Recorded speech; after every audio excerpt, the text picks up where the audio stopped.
So in this video, we're going to discuss the menstrual cycle and how it affects your diet. So this is one of the most kind of useful ones that you're going to need to watch.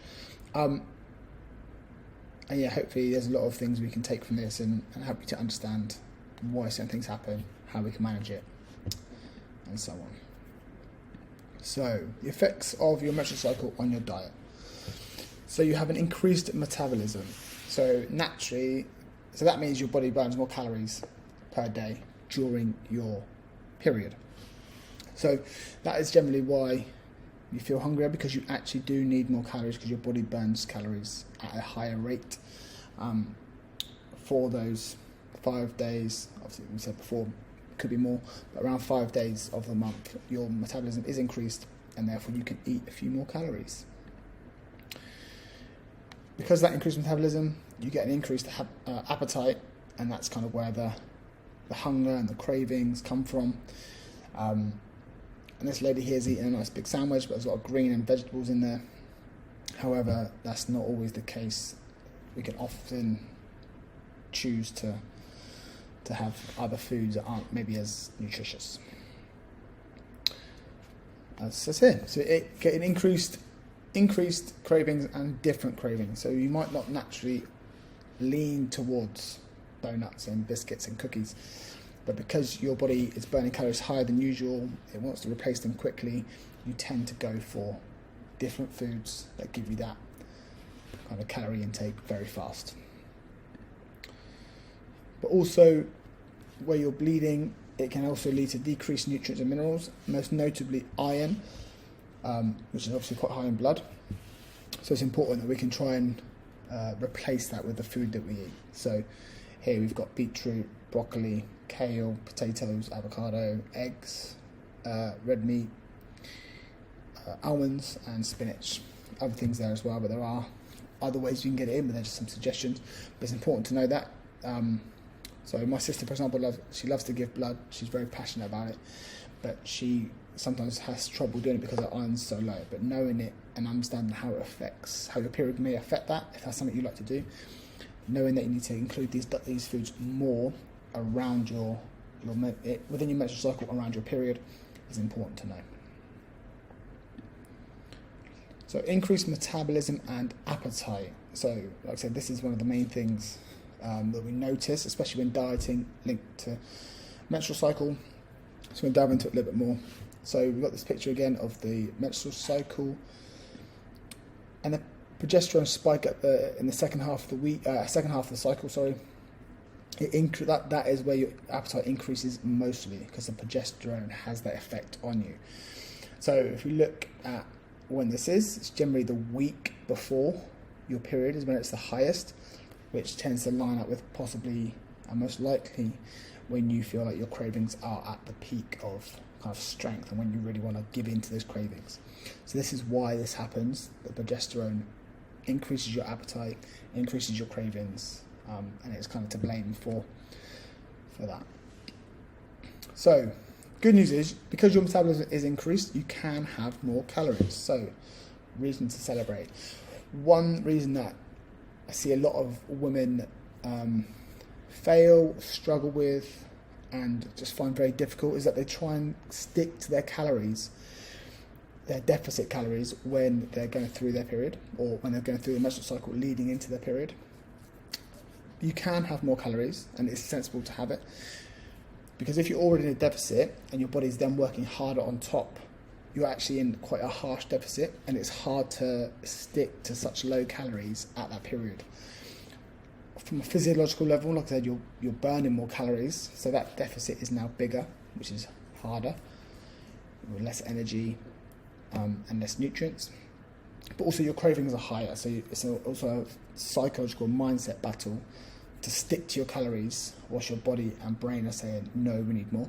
So it can actually lead you to feeling like you're failing because you find that so hard.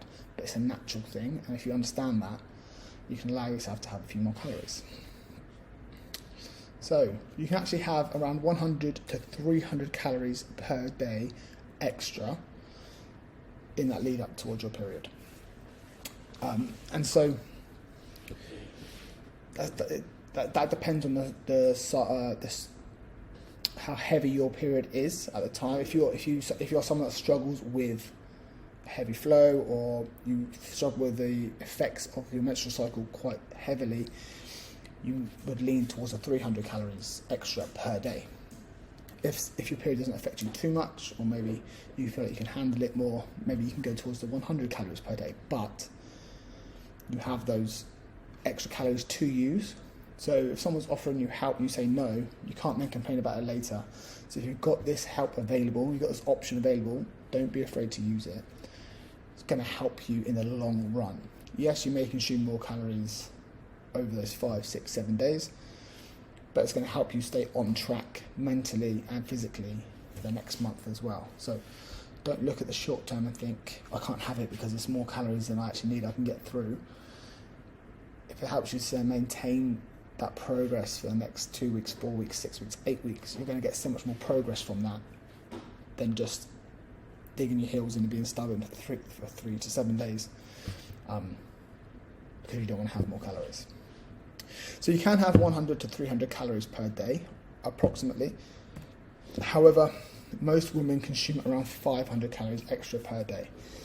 So like I said, if you're trying to restrict, you don't want to give in and have those extra calories, but then one day you do go, oh, fuck it, I do need it, I need those extra calories, I'm feeling tired, my cravings are too strong. You actually end up consuming more calories. So it's better for you to have 100, 200 or 300 calories per day rather than to give in and kind of have the 500. So this is obviously average and it changes person to person. I'm not saying every one of you will do that, but it is possible. And the foods that you eat tend to be higher in calories, carbohydrates and fat. So like I said, your metabolism is increased, your hunger is increased, your appetite's increased, and so you're going to eat more food. When your body is already in a deficit, then it's burning more calories than usual. It wants food quickly, it wants high calorie food quickly. In today's society, we've got such high calorie, nice tasting food within arm's reach most of the time. If we just go to the shop, there's anything we want. It's very easy to consume 500 calories in a few mouthfuls compared to years and years ago. So it's important to know kind of what you're reaching for and why you're reaching for it. So we can use things that we talked about regularly, like food volume, getting food in that's going to fill you up for less calories, keeping hydrated, and focusing on sleep and stuff like that. So be aware that when you restrict those extra 100 to 300 calories, when you do reach for food, the food you're generally going to be aiming for tends to be high on calories, high on carbs, and higher in fats. So there's nothing wrong with carbs or fats, but they in foods on the picture here, crisps, M&Ms, pretzels, they come together. So when carbs and fats come together, they're very tasty, especially with salt as well. If they come together, they're very tasty, very high in calorie, and so we call it hyperpalatable, which means they're very tasty and it's very easy to overeat because they taste so good. And crisps as well. Crisps generally are nice, they're tasty, high fat, high carb, and usually high in salt. They don't take up a lot of space in your stomach, so when you eat them, you can eat quite a lot of them without realising you've eaten them. Similar with chocolate, like M&Ms and stuff like that. So be aware, if you do always try and restrict those calories, it can kind of come back and bite you in the bum with a few handfuls of sneaky treats. So diet considerations and tactics. So how can we kind of manage it? There's kind of 3 ways I want to talk about. So the first one is just allow for those 100 to 300 calories more in the week leading into your period. When the progesterone is higher, it's going to increase your appetite. Allow it to and go with it. Instead of trying to swim upstream, go with it, but manage it along the way. Don't have to just completely give up, but manage it as you're going with it. Instead of trying to sprint uphill, just go with it and just enjoy the few extra calories that you can have. So I've got a picture of apples here. So one easy way you can do it is just keep your calories the same each day and just allow for 1 to 3 pieces of fruit throughout the day. Fruit generally is around 100 calories per item, so an apple could be anywhere between 60 and 100, bananas about 100, oranges probably about 70, depending on sizes, obviously. If you say, well, I'm going to have 3 extra pieces of fruit throughout the day with each meal, you're getting those extra calories in, you're getting a lot of extra nutrients in. You don't have to track it, you can, you don't have to. It just makes it nice and simple, nice and easy. Also, fruit comes with the sugar and the carbs that your body generally wants, but it comes with a lot of fibre and hydration as well, so you're getting a lot of things in one small package rather than getting to the end of the day and craving and eating a whole bar of chocolate. You can eat bars of chocolate. Obviously, the majority of chocolate bars are around 200 to 250 calories, so you could just have one of those per day as you're kind of giving into your craving. But again, it depends on you, the day, the situation. Would you rather have 3 pieces of fruit or 1 chocolate bar? Or can you find any other variation that suits you? So that is one way you can do it. You just allow for those extra calories within your diet for that 5 to 7 days. So, second one we have. So you go to your maintenance calories for 1 week out of the 4. So on that final week before your period, you take from your deficit, you add. So if you're on 10% deficit, you add that 10% back on, and you just eat your maintenance calories for a week. That way you're allowing for extra calories. We know you're not going into a surplus where you're going to gain weight, gain body fat, but you're probably still going to be in a deficit anyway, because we've come out of the deficit from your calorie intake, but then your higher metabolism has put you back into a slight deficit. So we're still working towards your goals, but you're not suffering by massively reducing your calories, if that makes sense. So that is one way you can do it. And then we've got a plus as well. So then on top of the maintenance calories for that 1 week or 5 days, you can go to maintenance plus allow us 100 to 300 calories per day. So that will sound like you're in a surplus of calories, and it sounds like you might gain body fat, but because your metabolism is higher, you're in a temporary maintenance because of that extra metabolism. So there's 2 options there. Go to maintenance for a week but don't allow extra calories, or go to maintenance for a week and still allow those extra calories. Both will give you results. It just depends how you manage it. And the final one is you can go to maintenance for 2 weeks out of 4. So if I look at this picture here, so in this second part here, this is your luteal phase where the progesterone starts to spike. So at its highest point would be about, say, day 23 to 25. It's probably where it's at its highest. But if you allow yourself to go into maintenance, so increase your calories around day 19 to 20, through your period, and as your period starts to finish, we go back down into a deficit. So we're not going into a surplus of calories. We're still in a deficit over the month. It's just a smaller deficit than it would be if we did 4 weeks out of 4. But it's better to be in a deficit 2 weeks out of 4 and do that consistently for 6 months, rather than try and be in a deficit for 1 month, 2 months, hate it, struggle, and then give in and give up and not try it again for another year.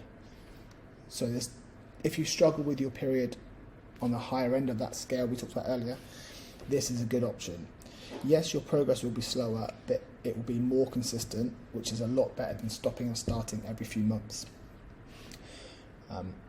So you could go into a 10% deficit in this middle period, or you could, if you feel good, because generally if you feel really bad in this end of your cycle and the period part, it should balance out. You might feel fantastic in this bit, and you might be able to increase your deficit from 10 to maybe 15%, or from 5 to 10, or whatever, and you can balance it out a bit more. But consistency will pay off better than stopping and starting, because you've given up when it gets hard. So there's kind of 3 to 4 ways you can do it there, and I'm not suggesting they're all going to work for everyone, but it's a good way to try it. So you can try the first one where you're consuming less calories. You're still consuming some, but you're consuming less calories than the maintenance for 2 weeks. So there's a few options you can do, and you can try them month after month after month. Try different ones. How did you feel? Which made you feel best? Did your training get better or worse than the previous month when you tried something different? And like I said earlier, you can manage what you measure. If you try different things and make note of how you feel, you can then make better choices for the next time. So once you've tried all three, you can go, okay, right, actually I preferred the second option, I'm going to do that for a few months, and then that might be how you live your life from then on. It might change because of certain circumstances, but then you've got these options available to you. Cool, and that's the end of kind of your menstrual cycle and your dietary effects. Hopefully it's useful and helpful, and then in the next video we'll talk about training and menstrual cycle and your training.